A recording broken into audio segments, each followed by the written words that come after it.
जनाब कुछ बात करते हैं प्रॉब्लम्स की, साइल की। तो निगरां वफाकी हुकूमत ने इनका हल निकालने की कोशिश की है। महंगाई और ओवर बिलिंग के सताए अवाम को रिलीफ देने का प्लान बनाया है। सितंबर में 300 यूनिट वाले बिल में 3000 रुपए तक, जबकि 60,000 से 70,000 तक बिजली के जो बिल वाले सारिफीन हैं उनके बिलों में 13,000 रुपए तक कमी होगी। तो फ़हीम, अगर आपका बिल 70,000 आता है तो अगले महीने से फिर आपका बिल 47 के करीब आएगा। खुदा करे कि मेरी अर्ज़ पाक पर उतरे वो फसल गुल जिसे अंदेशा ज़वाल ना हो। लेकिन IMF इसकी रजामंदी जी देगा बिल्कुल, तो IMF का ही इंतजार हो रहा है जी। IMF की अगर रजामंदी आती है तो डेफिनेटली होगा। ये एक अच्छा अमल है, कोशिशें जारी हैं निगरां हुकूमत की जानिब से जो कि आगे बढ़ रही हैं और ऐसे ही चलते रहना चाहिए। सारिश, कहने का मकसद ये है कि हम लोग ये कह रहे थे ना कि भाई इजलास पे इजलास बुला रहे हैं और कह रहे हैं कि जी कुछ किया जाएगा, कुछ देखते हैं, करते हैं।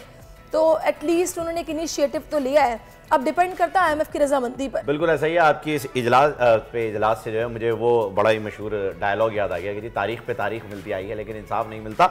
तो इजलास पे इजलास जो है वो हमें मिलता आ रहा था, लेकिन अब हल भी मिलता हुआ दिखाई दे रहा है, सिर्फ और सिर्फ IMF की मंजूरी। और मुझे ऐसा लग रहा है सरिश कि ये जो प्लान तैयार किया गया है, इनिशियली तो IMF ने मना कर दिया था कोई रिलीफ नहीं दिया जाएगा, लेकिन अब जो है ये प्लान अकॉर्डिंगली तैयार किया गया और इंशाल्लाह इसके ऊपर यकीनन कोई ना कोई इसी पर बात करने के लिए इस वक्त सेनेटर गौस नियाजी साहब हमें ज्वाइन कर चुके हैं। अस्सलाम वालेकुम नियाजी साहब। अस्सलाम वालेकुम। जी जी, अल्लाह का शुक्र। नियाजी साहब बताइएगा कि ये जो अभी सारा मामला आपके सामने है बिजली के बिलों का, एक तो लोग इस वजह से भी परेशान है कि बिल ओवर बिलिंग हुई है और उसको ठीक करने के लिए लोगों ने हल ये निकाला कि जब भी बिल पे नहीं कर रहे हैं अगले महीने खुद ही ठीक होके आ जाएगा। ये भी बड़ी अजीब सी लॉजिक है, लेकिन ये जो हल निकाला गया आप इससे कितने मुत्तफिक हैं और लगता है कि IMF भी रजामंद हो जाएगा? जी मेरा भी ख्याल तो शायद एप्लीकेबल हो। अगर हुकूमत दावा कर रही है तो देखते हैं क्या करते हैं, क्योंकि IMF ने सख्ती से जो हमारी मुंतखब हुकूमत थी उसको कहा था कि आप ये काम नहीं कर रहे हैं। हालांकि उन्होंने बड़ी कोशिश की थी कि बिजली के रेट ना बढ़ाए जाए, 2-3 महीने बाद बढ़ाए जाए, लेकिन वो नहीं माने थे। अब जब हुकूमत ने ये दावा किया है तो जब तक अब इस महीने के बिल को क्या बनेगा, जो अब लोग सड़कों पे हैं, इनके मतलब 2 गुना 3 गुना बिल आए, इनका क्या बनेगा इनके बारे में क्लियर नहीं है। वो कह रहे हैं नेक्स्ट बिल जो है कम आएंगे। तो इस पे अभी हुकूमत ने कोई क्लियर कोई स्टेटमेंट नहीं आई हुकूमत की। लेकिन नियाजी साहब मुझे तो ये लग रहा है कि हम डिफॉल्ट से तो बच गए, लेकिन ये निगरां हुकूमत के लिए तो बड़ी प्रॉब्लम क्रिएट हो गई है। चीनी 200 पर चली गई है, बिजली इतनी महंगी, पेट्रोल इतना महंगा, ये तो अवाम इस वक्त बिलबिला रहे हैं, सड़कों पर मौजूद है। बड़ा टफ टाइम मिलने वाला है निगरां हुकूमत को। बिल्कुल, निगरान हुकूमत में मसला गवर्नेंस का है।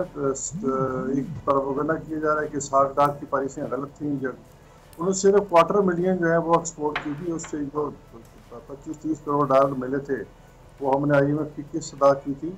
तो उसमें सारा सर्वे करके किया गया था कि इतनी इमारती हमारे पास चीनी है, स्टॉक है, और $250,000 कितना बनता है? $250,000 बनता है 3-4 लाख। तो 3-4 लाख तो उससे ज़्यादा हमारी महाना खपत है। तो शार्टेज होनी चाहिए, तो अगले आखिर में होनी चाहिए, नवंबर में शार्टेज होनी चाहिए। ये तो मुनाफाखोरों ने जो है ना सब कुछ कर दिया है, कुछ गवर्नेंस नहीं है, गवर्नमेंट का कंट्रोल जो है, रिट ऑफ द गवर्नमेंट जो है वो कम है। लेकिन इन सारे मसाइल का नियाज़ी साहब हल जो है ना वो एक स्टेबल पॉलिटिकल गवर्नमेंट है, कोई एक जमात आए, फुल मैंडेट के साथ आए और लॉन्ग टर्म पॉलिसीज के साथ इस बिगाड़ को या फिर इन मामलात को हल करने के लिए कोई प्लान बनाए। इलेक्शन कब हो रहा है? अफवाहें गर्दिश कर रही हैं कि इसी साल होंगे। नहीं, इस साल तो नहीं होंगे, लेकिन अगले साल के अवाइल में इंशाल्लाह हो जाएंगे। इस पे काफ़ी पॉजिटिव इशारे मिल रहे हैं। अगले साल जो जनवरी के आखिर या फरवरी के शुरू में इलेक्शन इंशाल्लाह हो जाएंगे। और इलेक्शन कमीशन को भी एहसास है, वो डे एंड नाइट पे काम कर रहा है। और जिस तरह आपने फरमाया कि जी एक स्टेबल जो सियासी हुकूमत होगी तो वही मसाइल हल करेगी, बात बिल्कुल ठीक है। और मैं इसमें थोड़ा सा ये ऐड करूँगा कि एक सियासी स्टेबल हुकूमत आए, मैंडेट के साथ आए, और वो तमाम स्टेक होल्डर को साथ लेके चले, तमाम सियासी पार्टी को साथ लेके चले। जब तक वो कम नहीं होगी हमारा मुल्क जो है भमासर नहीं। सर नियाजी साहब, सबको साथ लेके चलने वाली बात आपकी बहुत ही ज़बरदस्त है, ऐसा ही होना चाहिए और आवाम भी शायद यही चाहती है। लेकिन कल राना सनाउल्लाह साहब का भी एक बयान सामने आया जिसमें उन्होंने कहा है कि चेयरमैन PTI को निकालने के लिए कुछ लोग कोशिशें कर रहे हैं। किस जानिब इशारा था उनका? ज़ाहिर है उसमें पिछले दिन आपने देखा कि मीडिया पे खबर आई कि मैडम बुशरा ने जो इमरान है उसने मुलाकात की है किसी अपना किसी इस्लामी ममालिक का, सऊदी था या कतरी था, उससे मिला था और तो रिलीफ की जो है ना दरख्वास्त की है, तो उनका इशारा गालबन उस तरफ था। तो देखो अब उस पर क्या रिलीफ, हम तो चाहते हैं कि हमारा मुल्क है, हम एक दूसरे के साथ बात करें। आप तो वो इमरान खान साहब बात करने के लिए भी तैयार हैं, स्टेक होल्डर से भी और सियासी पार्टियों से भी, बिल्कुल। और अगर बाकी सोच में तब्दीली आई है तो ये बहुत अच्छी बात है। जब तक सारे एक पे नहीं आएंगे तो मुल्क हमारा कैसे आएगा? लेकिन बात तो ये ना कि नियाज़ी साहब, क्या तमाम स्टेक होल्डर्स को बिठाकर बात की जाती है? बड़ी चहमगोइयाँ चल रही हैं, ऐवान सदर से बड़ी खबरें आ रही हैं कि वो मुलाकातें हुई हैं, फिर ये भी कहा जा रहा है कि वो इलेक्शन की तारीख का ऐलान कर सकते हैं।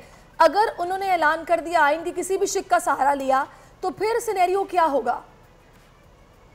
देखो कुछ चीज़ें प्रैक्टिकली जो है अमली तौर पर अब अगर मरदमशुमारी के बाद हल्का बननी शुरू हो गई हैं, तो अगर सदर साहब करते भी, अब तो मेरा नहीं ख्याल अगर करना होता तो आज कल में वो कर देते, अभी तक नहीं किया उन्होंने। तो अगर कर भी देते हैं तो मेरा ख्याल फिर वही होगा कि कोर्ट में काम जाएगा, क्योंकि प्रैक्टिकली पॉसिबल नहीं है। नई मरदमशुमारी हुई है और ऐसी मरदमशुमारी जिस पर सब तमाम सियासी पार्टी का इत्तेफाक है, उसके मुताबिक हल्का बंदियाँ हो रही हैं और उनको फिर प्रॉपर अपील के टाइम भी दिया जा रहा है। तो इस हिसाब से तो मेरे ख्याल में हमें वेट करना चाहिए, और मेरे नहीं ख्याल के सदर साहब को गैर ज़िम्मेदाराना मुजाहरा करेंगे। और ये मतलब लेकिन नियाज़ी साहब, जो इस वक्त बातचीत हो रही है वो आर्टिकल 45B को ही जो है एक्टिवेट करते हुए शायद सदर साहब ये फैसला ले लें, लेकिन अगर बाई चांस वो ये फैसला ले लेते हैं तो आपको लगता है कि इस साल में इलेक्शन कराने के लिए आपकी जमात और दीगर पार्टी जो है वो रेडी हैं? इलेक्शन कमीशन अगर अनाउंस कर दे तो बिल्कुल हम इलेक्शन के लिए रेडी हैं, तो तैयारी तो हमारी शुरू है। तो फिर सर ये भी बता दीजिए, मियाँ साहब कब वापस आ रहे हैं? मियाँ साहब, शहबाज शरीफ साहब ने हमारे जो सदर पार्टी उन्होंने अनाउंस किया 15 अक्टूबर को आएंगे और इंशाल्लाह आएंगे जरूर। इसके लिए हमें आज टारगेट नहीं तो शहबाज शरीफ साहब ही ये कह रहे थे कि अगर हमारी जमात से कोई वज़ीर-ए-आज़म होगा तो वो नवाज शरीफ होंगे, तो इलेक्शन कैंपेन में वो नज़र भी आएंगे। इस्तकबालिया की खबरें चल रही थी, तैयारियां हो रही थी, वो कहाँ तक पहुँची हैं? वो अभी हर डिस्ट्रिक्ट लेवल पे इंस्ट्रक्शन आ गई हैं, हर डिस्ट्रिक्ट लेवल पे जो है वो तमाम अहदेदार वर्कर्स इकट्ठा कर रहे हैं, इकट्ठे हो रहे हैं कि किस तरह हम हर कोई अपनी स्ट्रेटजी के साथ लाहौर आते हैं या इस्लामाबाद उतरते हैं तो वहाँ किस तरह पहुँचना है। तो उस सिलसिले में तैयारी शुरू है। हमारे डिस्ट्रिक्ट की कल मीटिंग है, सबको बुलाया है और उसकी सारी तैयारी इंशाल्लाह कर रहे हैं कि किस तरह। तो नियाज़ी साहब, आप लोग अब भी क्या पीपल्स पार्टी के इत्तेहादी हैं या फिर बस ये पिछली हुकूमत तक था? अब आप लोगों की पॉलिसीज़, नज़रियात सब मुख्तलिफ है, इलेक्शन अलग लड़ना है? नहीं, बिल्कुल हम अलग इलेक्शन लड़ेंगे। हमारा अपना सियासी नज़रिया है, उनका अपना नज़रिया है। हो सकता है चंद सीटों में कोई 2, 4, 5 या कोई इसमें कोई एडजस्टमेंट हो जाए, अदरवाइज तो हम अपने नज़रियात के साथ इलेक्शन लड़ेंगे। हाँ, अलबत्ता अगर में अवाम ने मैंडेट दिया तो फिर ये है कि हमारी पार्टी की ये पॉलिसी है कि जब तक घर में सादा सीट मिल गई, ये 2/3 मिल गई, जिसके बावजूद भी हम तमाम सियासी पार्टी को साथ लेकर चलेंगे। अच्छा नियाज़ी साहब, एक चीज़ और बताइएगा कि आपने बताया मियाँ साहब जो हैं वो मिड अक्टूबर 15 अक्टूबर को वापस आ रहे हैं, तो इस वक्त सियासी क़यादत जो है नून लीग की वो लंदन में ही मौजूद है, शहबाज शरीफ साहब भी वहीं पर हैं, सब एक साथ वापसी होगी सबकी? क्योंकि अगर सदर साहब ऐलान कर देते हैं तो इस जो ये आप लोगों का प्लान बना हुआ है मिड अक्टूबर का, इसमें कोई तब्दीली मुतवक्का है? नहीं, दोनों जो कैलकुलेशन अब सदर साहब अगर कर भी देते हैं तो मेरे ख्याल में फिर ज़ाहिर एस्टेब्लिशमेंट के लिए तो उसको भी तो तैयारी चाहिए ना।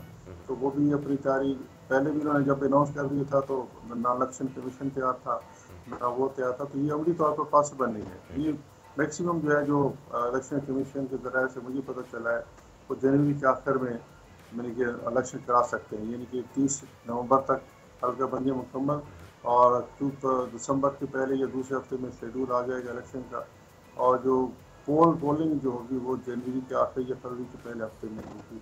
इस तरह की प्लानिंग है। तो ये प्रैक्टिकल तो नियाज़ी साहब, इलेक्शन ठीक है, आप बता रहे हैं कि शेड्यूल भी आ जाएगा और तैयारियां भी पूरी हैं और अगले साल के शुरू में आपको होता दिखाई दे रहा है। इस इलेक्शन में आप इस्टेब्लिशमेंट का किरदार क्या देख रहे हैं, होगा या नहीं होगा? ज़ाहिर एस्टेब्लिशमेंट न्यूट्रल रहेगी। पिछली दफ़ा जिस तरह उन्होंने 18 में, मतलब मैं तो ये कहूँगा कि उस वक्त तो एक कदम आगे बढ़ के इलेक्शन तो उस सारी इस्टेब्लिशमेंट तो आई थी कि इमरान खान को सीटें ज़्यादा दिलाई जाएँ, तो आपके तो ऐसा नहीं लग रहा जैसे अब हालात चल रहे हैं। वैसे अब तो नियाज़ी साहब वो सज़ा भी मुअत्तल हो गई है चेयरमैन पीटीआई की, तो क्या आपको लग रहा है सबके लिए लेवल प्लेइंग फील्ड होगा? कौन किसको टफ टाइम देगा, या नून लीग को टफ टाइम कौन दे सकता है? इस्तेहकाम पाकिस्तान पार्टी भी है ना अब तो दरमियान में। जी देखिए, टफ टाइम तो हमारा कंपटीशन तो पंजाब में ज़ाहिर पीटीआई के साथ होगा, इस्तेहकाम भी होगा। इस्तेहकाम तो मेरे ख्याल में ये जो मुझे पता चला है वो चाह रही कि हमारी सीट एडजस्टमेंट उनके साथ हो जाए, तो इस्तेहकाम हमारे लिए मसला नहीं है।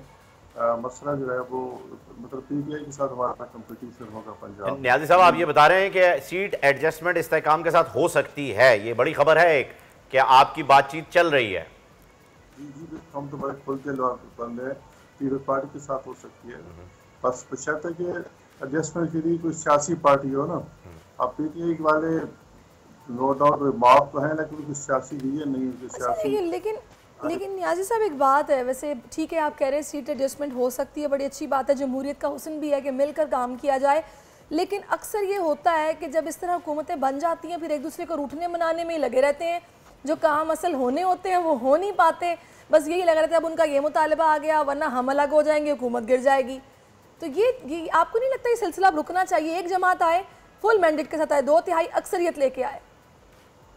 हाँ असूला तो यही चाहिए, लेकिन फिर ये अवाम पे मुनसर होता है। ज़ाहिर एस्टेब्लिशमेंट पे कुछ रोड तो होता है, लेकिन अवाम को ये चीज़ सोचनी चाहिए। हमने जब 2/3 के साथ भी आए थे तो बिल्कुल आए थे, रुकावटें खड़ी हुई थी। आपको पता है 97 में 2/3 के साथ आए थे, और 13 में भी हमारे 2/3 की अलाइज को मिला के 2/3 मेजॉरिटी थी। मसले कुछ और होते हैं, सियासी पार्टियों को भी जिम्मेदारी का मुजाहरा करना चाहिए, और फिर जब अगर वो 5 साल की पार्टी गुजार में आ गए तो 5 साल के लिए कुछ सब्र करना चाहिए, उसको डिलीवर देना चाहिए। चलें जी, बहुत शुक्रिया नियाज़ी साहब, बिल्कुल आपने ठीक कहा कि जिम्मेदारी का मुजाहरा करना चाहिए। सियासत को आपने अपना कीमती वक्त दिया, आपका बहुत शुक्रिया। सब्सक्राइब करें और बेल दबाएं ताकि कोई खबर रह न जाए।